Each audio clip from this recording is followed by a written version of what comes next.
कैसे आप सब लोग। आज हम डिस्कस करेंगे क्लास 12 फिजिक्स का chapter 2 electrostatic potential and capacitance, जो कि आपका बोर्ड एग्जाम के लिए मोस्ट इम्पॉर्टेंट टॉपिक है। Energy stored in a capacitor. अब कैपेसिटर आपको पता ही होगा, कैपेसिटर का काम क्या है कि it is a storage device, यानी कि चार्ज को क्या करती है, स्टोर करती है। तो उस कंडीशन में आपका दिया the amount of work done to add charge to a capacitor is stored in the form of electric potential energy in the space between the two plates. अब लेट आपका यहाँ दिया Q is the charge given to a capacitors and V is the potential difference at any instant.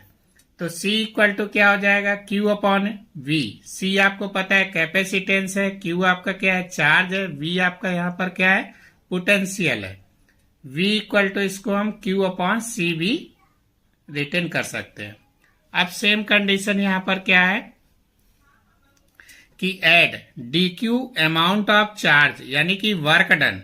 तो work done का formula होता है आपका dw equal to V into dq।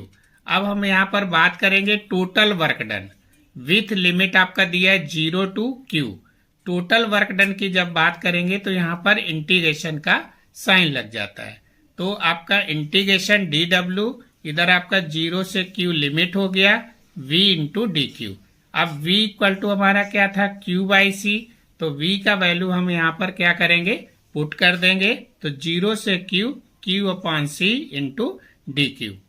अब देखिए 1 अपॉन C क्या है, कांस्टेंट है, तो इसको हम इंटीग्रेशन के बाहर ले लेंगे। लिमिट आपका 0 से Q हो गया, इंटीग्रेशन Q dq।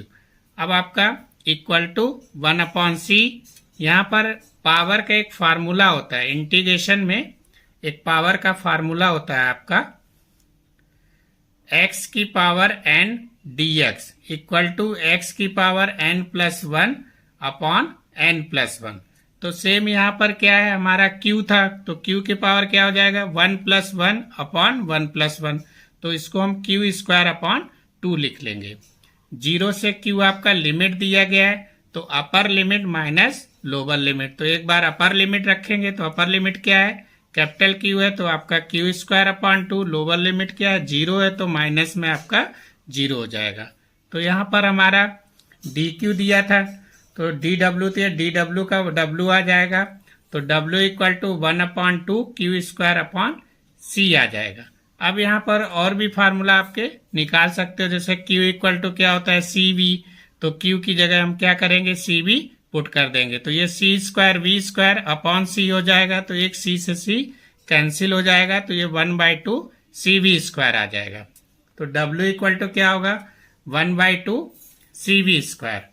अब आपको जैसे पता होगा कि वर्क डन इक्वल टू किसके होता है, पोटेंशियल एनर्जी के। तो वर्क डन पोटेंशियल एनर्जी के इक्वल होगा, तो W equal to U 1/2 CV square. अब यहाँ पर V इक्वल टू क्या होता है, Q अपॉन C। तो V की जगह पर हम Q अपॉन C पुट कर देंगे, तो ये Q square upon C square हो जाएगा। तो एक आपका C से C कैंसिल हो जाएगा, तो 1/2 Q स्क्वायर अपॉन C। तो W equal to U equal to 1/2 Q square upon C equal to 1/2 CV square equal to 1/2 Q into V। अभी तक आप लोगों ने मेरे चैनल को सब्सक्राइब नहीं किया तो please subscribe my channel. Thank